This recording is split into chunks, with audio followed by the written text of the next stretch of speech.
You can. Do what you want to do. What's up, guys? Welcome back to my YouTube channel. As you can see, and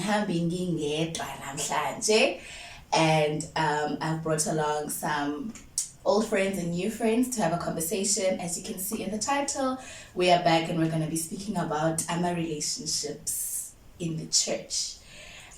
So without further ado, I just want my guests to introduce themselves and then we'll take it from there. We can start on my left. Yeah, okay. Oh, okay. My left is here. On my far left.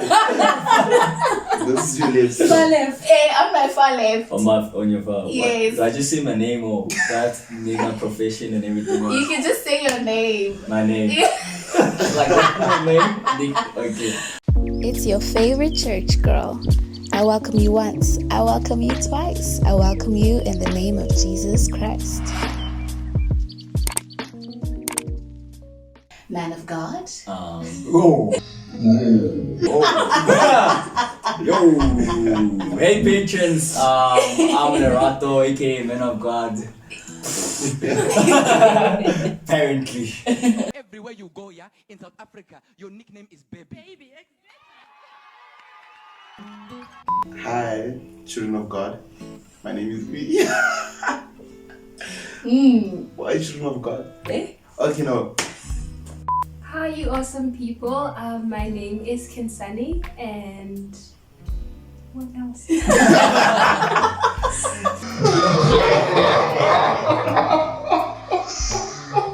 So, if you guys have been following my content, you'll know that I think 2 or 3 videos back, depending on when this one comes out, I shot a video with Albakwe about how dating the church way, quote unquote, ruined my love life. And that video was shot actually, I think March, April. And I think that between then and now, I've had a lot of conversation around, romantic relationships in the church. And I think that my views have changed, my perceptions have changed. And we recently attended a youth camp where we also had this conversation concerning relationships.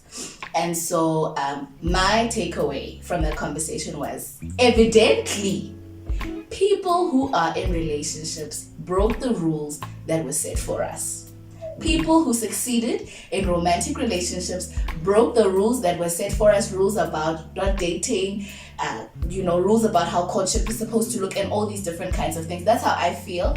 And I use the term broke the rules very loosely. So please don't quote me. Thank you. But I know Mika and Kinsani and I were on the youth camp. So I just wanted us to bring the conversation to my channel. Lelato, thank you also for joining. Apparently Lelato is very, very passionate about this conversation. So I'm very excited to hear what he has to say about it as well. Okay.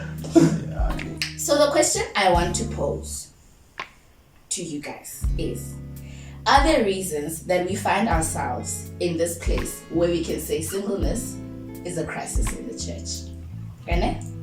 Okay. And then follow up. What effects does it have in terms of like how we view platonic relationships?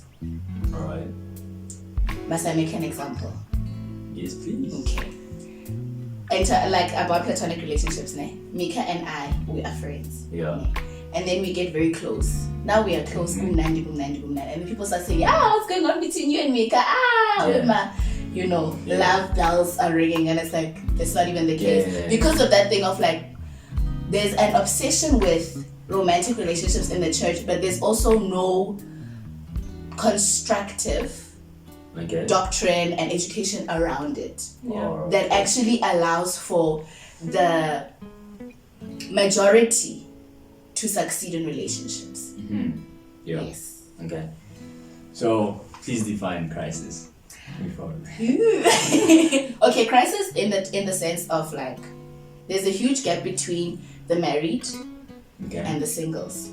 Even looking at like the circle that we were at the youth camp. Yeah. There was one married guy, Yeah. there was one engaged woman, and everyone else was single. and I'm speaking to 20 of us having this conversation. So there's no like So there's middle no- ground of yes. talking stages, dating for 2 Yes, years. there's no okay. like, oh no, I've got a boyfriend. No, I'm single. But Yeah. I'm sitting next to my Okay. married friend. So that for me is like, there's a problem here. Oh, okay. Yes. All right. Do you guys think that it's a problem, Kensani? All right. In my own opinion, I think how it's set up it is a problem. Not 100%, but to a certain extent, it is a problem because there's literally a huge gap between people who are married and people who are single. And I've even seen it like in the church. You can literally distinguish the people who are single and people that are married, yes. So for me, that doesn't even create space where you can just generally get to know a person, not to say you want to get married, but just to have a genuine relationship with Mika, for example, you know, and it's just an example. And it's like, literally we've been programmed to say, if you see me with a guy, it's because we want to get married. We can't just have A friendship, and that for me is a problem. So the stigma around it is very, I don't want to use the word toxic, but yeah. Moving on, we'll dissect this topic, but I feel like for me, I see it as a problem. Something needs to be done, and I feel like it's with such conversations that we can break the many years of silence that has been going around this topic. Because it's like they tell you, no, you shouldn't date if you don't want to get married. And then it's like nobody prepares you for the waiting period. Nobody tells you to say, what should I do in my waiting, or how can, as a lady, how can I prepare myself to, because obviously a man is looking, how do I then prepare myself to be found, you know? Yeah. Okay. I have a question. Is the crisis the fact that there are so many single people, or is the crisis the fact that we can't be single and, you know, free to engage and free to just be in the community? For me, I think the whole thing. The whole thing? Yes. Okay, so just to answer for me, for it to be a problem, I think like that would mean like everybody that's single in the church who wants to get married. Then it would be like, okay, then it's a problem because you have so many single people, and like, you know, you don't have the middle ground, you're just single and married, and then it's a problem when people want to get married, when people are just like, me, I want to get married. But the thing is, now there's single people, then there's married people, and there's no room for friendships. Because I mean, it is true, like it can get really awkward especially when you approach someone within the church, in the same church that you're in, and like people find out about it, then it's like, you know, because it becomes this thing. Yeah, and I feel like also it is a crisis as well because of the perspective that we date to get married. So when you ask someone out, or when you're just trying to get to know someone, the perception is already there, like, okay, this guy approached me, you know, and usually you'd approach the person in a church location environment thingy, because, you know, you don't always see your church people outside, you know, in the malls and whatever. So when you do communicate and when you do approach someone, it's usually around the church or like a youth camp or whatever. So then it already comes with that thing. I thought, like, this person approached me in church. It's already this serious thing. So then there's no leisure about getting to know each other. And that's, I can say, maybe a crisis. As for some people, they'll find it as a problem, you know, but actually, for now, it's not really much of a problem. Like the singleness inside the church and stuff. Because most of the time, I feel like if somebody has been in the world and in the world for so long, and she's like at the ages of like, you know, 30, late going to mid-30s, you know, that's when now some people want to get married after 30, you know, and that's when they want to start looking for something serious, you know. And when, like, right now, if you see somebody who's like 26 below, like, they'll tell you that no, them, they just want to have fun, they're still young, they want to experience a lot of things in life, you know? Yeah. And that is a person that's in the world.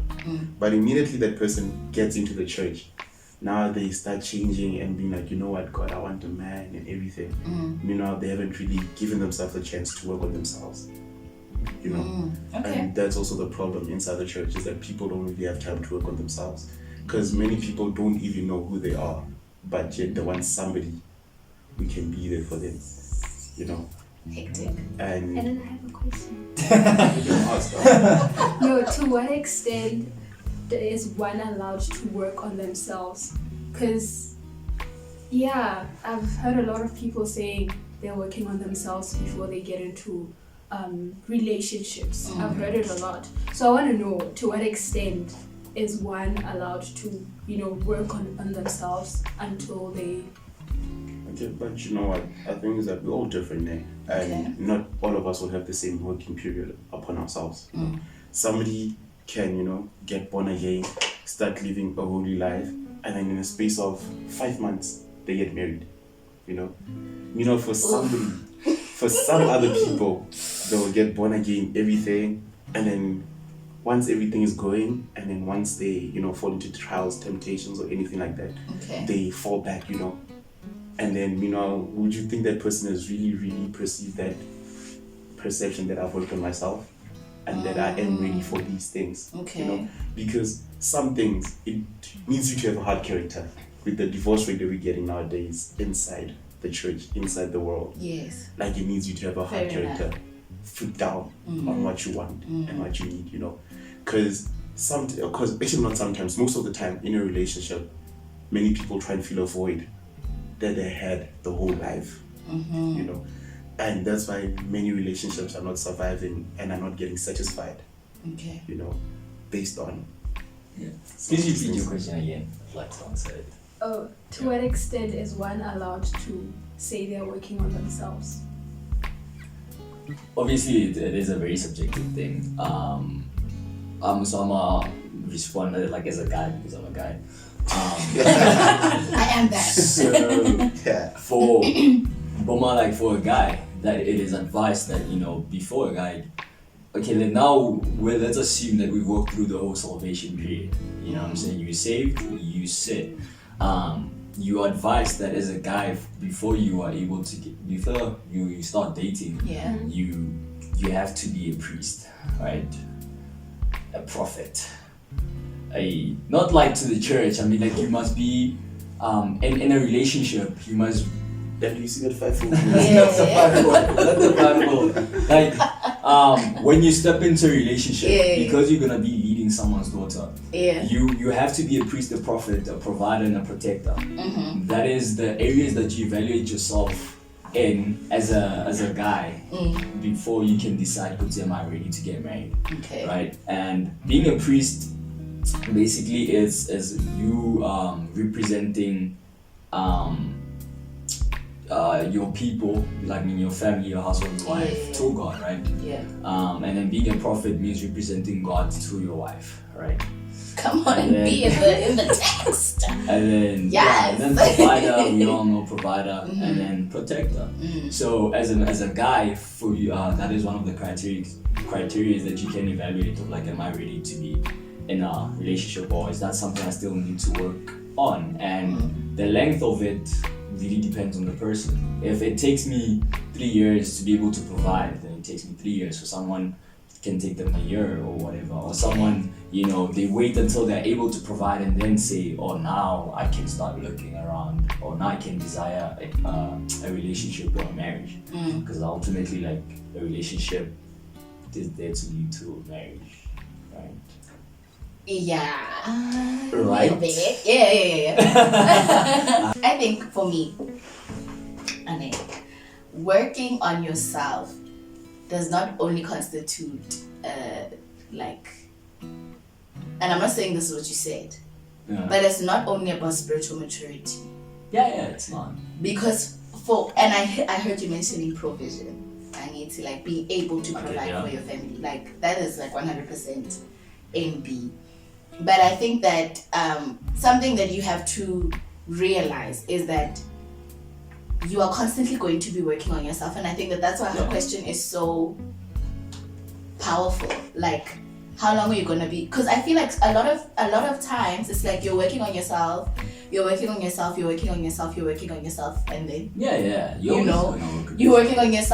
and I think the problem becomes when you're saying you're working on yourself so that you're ready for marriage. You're working on yourself so that you're working on yourself. So why don't you just work on yourself for yourself? Oh nah, I was answering because this is the context of relationships, right? She's asking like for a person, to get ready for a relationship. Okay. Give advice to how, like, she wanted to know how does she as a lady, what does she do to wait? You know what I'm saying? And how does she wait for a guy and stuff like that? So I was speaking in context of that. Like, obviously in life, in generally, you're gonna be working on yourself always and other things, But I was just in that context of when you say I want a relationship. Yeah. And then as a guy, for me, those are some of the 4 things that you can. For you as a guy. Yeah, for me as a guy, that you can sort of put as headlines of like, okay, what falls under priesthood, what falls under being. What falls under, why are you laughing when you say that? Well, what falls under provision, what falls under protection, because those are just headings. So it comes with, now, if I'm gonna be provided, that means I have to be stable, that means I have to apply myself, that means I have to be disciplined for like the work environment or working with others, whether I'm in business or whatever I'm doing. When it comes to protecting, that means I have to be secure myself. I have to protect her emotionally, so I must be secure emotionally. I need to protect her physically, so I need to be secure physically, and I need to be able to get the job done. What? You know what I'm saying? So those things are just like the 4 like headings that you can use, but like I said, now when you dissect it, it doesn't just apply to relationships, because it's like because at the end of the day, when you work on yourself for a relationship, you don't just work on yourself for a relationship. It's like, because relationship is all the aspects of your life. So if you do not work on one aspect of your life, it will get exposed in a relationship. This is true. Yeah, so working on yourself for a relationship, it's just that we say for a relationship just to put context. But working on yourself is working on yourself. Yeah. Okay. Because the thing is, the way I had prepared is in the concept of like frustration. Okay.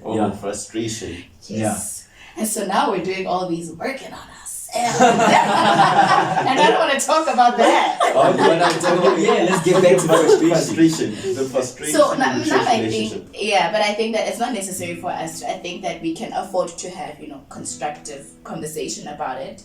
But if we're saying, I explained why I believe that singleness can be perceived as somewhat of a crisis. Yeah. And singleness, again, I use it loosely because I'm speaking about a lot of things. I'm speaking about the devastating effect of purity culture for women. I'm talking about the way platonic relationships are perceived. Yeah.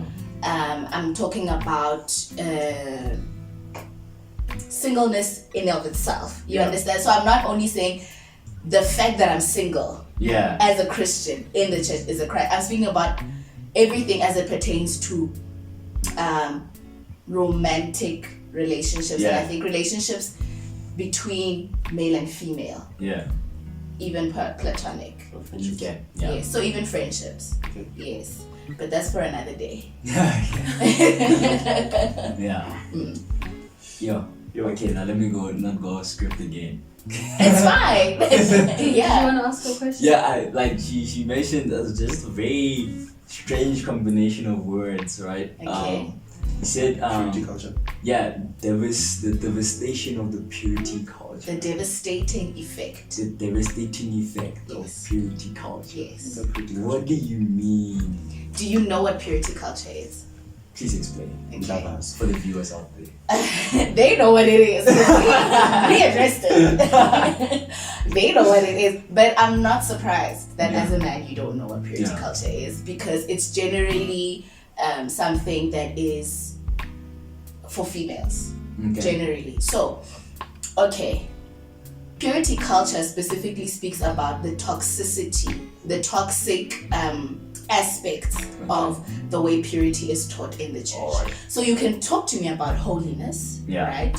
And you can even speak to me about modesty, and you can speak to me about my virginity. But when it becomes my virginity is equal to my purity, that's toxic. That is not the definition of purity, right? So my thing is, this is a conversation that I think we're going to be having, like you say, like it's years worth of silence, years worth of incorrect perceptions and all these kinds of things that we are just now unpacking, that we are just now deciding that's bull. We don't believe in that. That's not even biblical, you know? And so do you guys think that this is something that can ever be solved? Creating changes around this, do you guys think that it's possible? No. It's possible for you. He said nope. It's possible for you to create the change in your world. But the church is still the church. Yeah. And our bishops are still from 1980. Yeah. And our prophets and our priests are still from back then. And they're still going to hammer what they've always believed. The Bible doesn't change. The times change. The method changes, but the message doesn't. Right? Maybe we as the youth feel like like the priests or the bishops or the leaders of the church have stayed with the method, and that's why we struggle to relate, or we struggle to receive the message correctly. And we filter it the way we filter it according to today's understanding and today's change. So our filtering and the method that is used don't intertwine very well.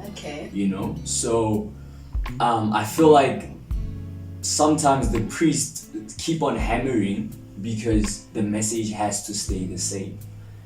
I get what you're saying. Yeah. So then we as the youth, we like, okay, like you said, like you can talk to me about modesty, you can talk to me about all of these things, you know. So the problem is more of the method than the message. So that thing of like, yo, they're gonna keep saying what they're saying, that is true. And I feel like that's because they don't want the message to change. And you as a pastor, you're gonna be accountable to God. So you wanna make sure you keep the message the same. And then, you know, you just don't have the method of today, or a renewed method that will relate to the youth today. So I just feel like for me, like the method is what needs to be worked on by people in the pulpit. But then also you don't want to fall victim to the progressive Christianity, because there's also a movement to that as well, you know. So I can understand it might be a tricky place for pastors as well, because you don't want to. Which has always been like my thing of like, I always come back to the place of they mean well. I choose to believe that they mean well. And I think like, even I mentioned it in the previous video concerning this, where I said that I think that there's also the aspect of like overcompensating, you know, as a person, as a parent, knowing that I screwed up in this department and I don't want my child to experience what I experienced. You know, I don't want my sheep to experience what I've experienced. So I lay these rules down in order to protect them. But the problem becomes when they become doctrine, when they become Bible. And people that go off to the wayside, still glorifying God, are shunned. You said no. I doubt it will change, because also one thing is that with us Christians of today's generation, we have become too lazy for ourselves, you know. We always want something to be done for us. And you just want, like, you forever want milk and honey to come to you, you know. You always want to eat, you always want to feed on the milk, and not move to the bones. So now you're waiting for Papa, man of God, to come and tell you that. So, I think the whole crisis of singleness when it comes to ladies. The reason why they constantly go to the pastors of the church is because of the concept, the one. So, Are we going into that now? Let's go into that. Let us go there. Let us please go we there. might just put the laptop away because you always just Let us it please go falls into there. that conversation because I feel like for me that's one of the reasons why I would go to the pastor, because I want to get it right. Yeah. Is he the one? Facts, you know, facts. and maybe the pastor will say no, he's not the one. So I feel like we need to detox from bad doctrine in terms of how we perceive this whole topic of the one. So what is Come on and say What is the detox. concept? Do you believe in the one? Ooh, do I Okay, believe in the one? Firstly, what is your concept of the one, and do you believe in the one? Do you go to church and play Are You the One? Oh, my lord. Kidding. Okay. What is the concept of Are You the One? Yeah, Love Not and Are light. You the One, like the one. Yeah, like the one. the one like which the one or Love of my like life. the one that Which you one? want How to make many sure are with. there? When you look at someone like the love of my life, That's the one. like when Adam saw Eve, he was like, rib of my bone of my bone bone, flesh you of know. my flesh. How did you perceive the one to you? What is the concept of the one? Yeah. Let's talk. is this question posed to me only? Let's No, define, no. let's define the concept of the one. The one. The one. And then we're going to speak about The The one. one. Oops. The one in the church. Yeah. I think, I could be wrong, Okay. but in the church it's defined as, you know, that one person who's Nah, I want the one for you, not for in the church. I get it, we still we have to about common ground. Oh, We have okay. to start here, Okay. building up, right? So yes, in the church the concept is like, no, you know, God has put someone on this earth, that one Amonos. person, only one, just that one person Is that the for concept me. in the church? 8 billion Yes. people. We have Okay. 8 billion people. Yeah. Wait, let her define. But So yes, Is it 8? It's 8, ne? Now we're going to 8. Wait, let her finish. wait. Let her finish. so yes, that's the concept in the church. Yeah. That one person. Yo, that's the concept in the church. Yeah. That there's one person. That who's God made one Yes, person. that God made one For me. Okay. And so for the longest time growing up, that's Yeah. what I grew up believing. That Yeah. I'm gonna grow up, and in the time that I decide, hey, I'm ready for marriage, that one person will just, hey. Oh, Shani, yeah. The Lord spoke to you. That one is I wish you were at ease. Yo, listen. But Ashu Popi. Okay, go carry on. Life will humble you, Shay. Yeah. Carry on. So Yeah. that's what you grew up with. Yes. Okay. And then I've been detoxing. Yeah. You know, Hey, from that is this. that word again. Toxin, castor oil, everything. Yeah, Sure. so I've been detoxing from that to learn that not every guy who approaches me, because I used to think that, you know, every guy who Yes. approaches me, Yeah. immediately Very important, everybody. Yeah. Listen to that. immediately a guy says hi, I'm thinking marriage. Oh. You know, Stand. My soul, bro. Standard. and Hey, Jesus, man, is we he gotta the one? prepare like a pub with some salt. Detoxing is guys. Come Oh, back, Alice. Yo. They were Look at defense, looking for wedding gowns. Yeah, we're already planning the wedding, you know. That's that. Mahalo And planning the so, wedding guy, hello. Ow. okay, Life. not like that. Not letting the wedding go hello. Oh God. Anyway, let's go. Okay. Wasn't Yeah. that deep. Mm. So, and then I think now for me, the one is obviously you meet people. Okay, so there's this guy and he's very genuine and you guys believe in the same things. And you can see that, okay, no, I can build something with this person.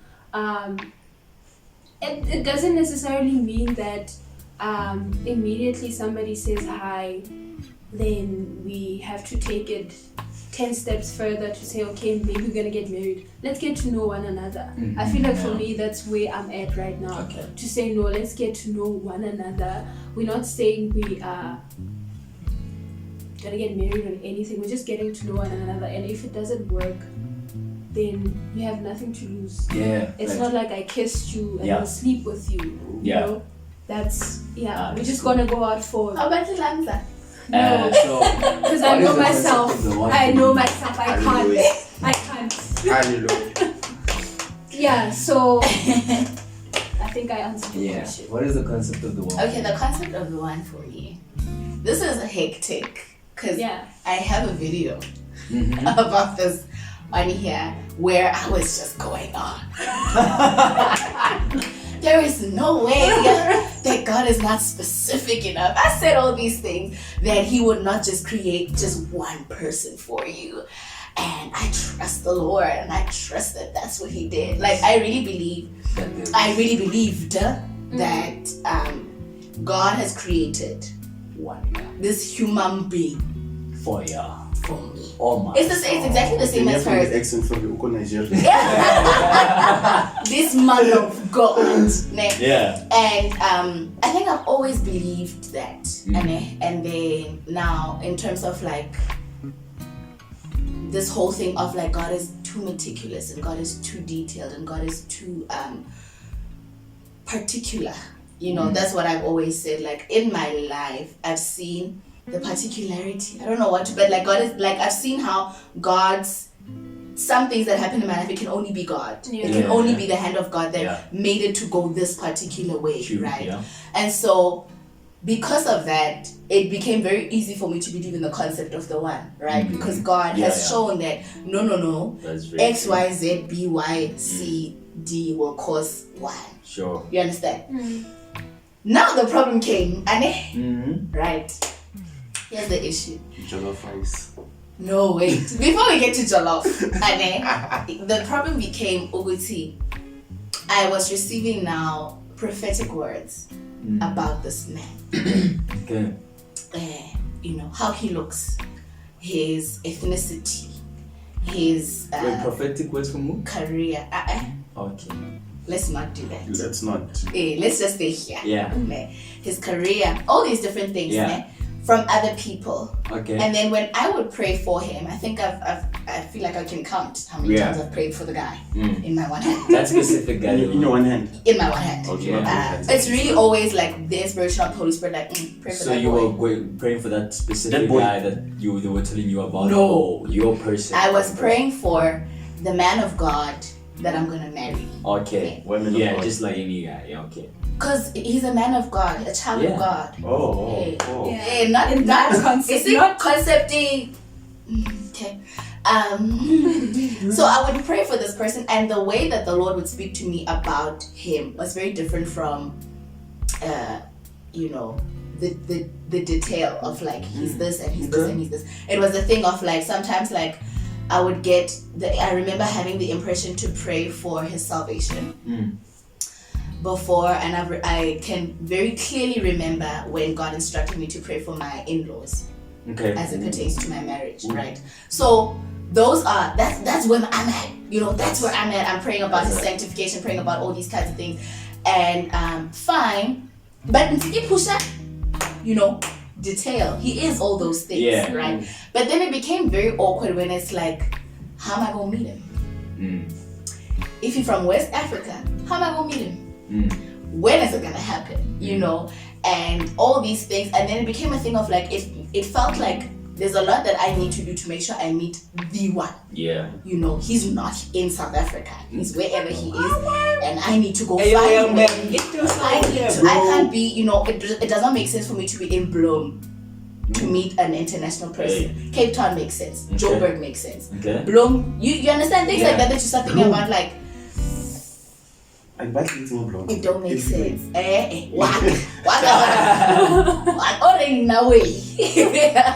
So that's when I started thinking, this doesn't make sense, actually. And it's too much pressure. And he can be all those things.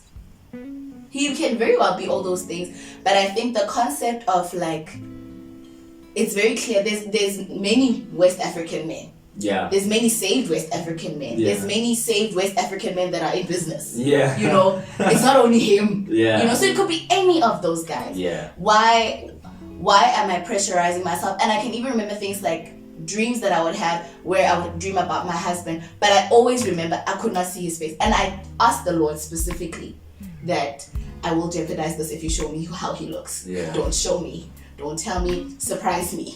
Yeah. Okay? You know, so where does the surprise element connect with all this information? Because I used to firmly believe in the one. Yeah. And in the sense of the only guy I'm going to date is my husband. This It's me. It's me. Yeah. Oh, go now. Hey, get now. Is it a realistic belief? Nope. No. Go in. I'm getting so many evidence. Go in. So, I'm gonna use the story of Boaz and Ruth. Yes. My story. Oh, so now when I said it, I didn't And I get was this watching reaction. a video. And now when I said it, I didn't get this reaction. Yeah. So Sorry. So we went into it. The story of Ruth, Boaz and Ruth. Yes. You know, that's guys. You know, that's how. Go. Elaborate. They don't know about no Boaz or no Ruth. We know about Adam and Eve. The concept of Bone of my bone, flesh of my flesh. That's No, what we there know was about. another one. So for me, the Wait. concept of there's one person out there for you does not make sense. Because that would mean if I married you, I messed up the whole equation for everybody.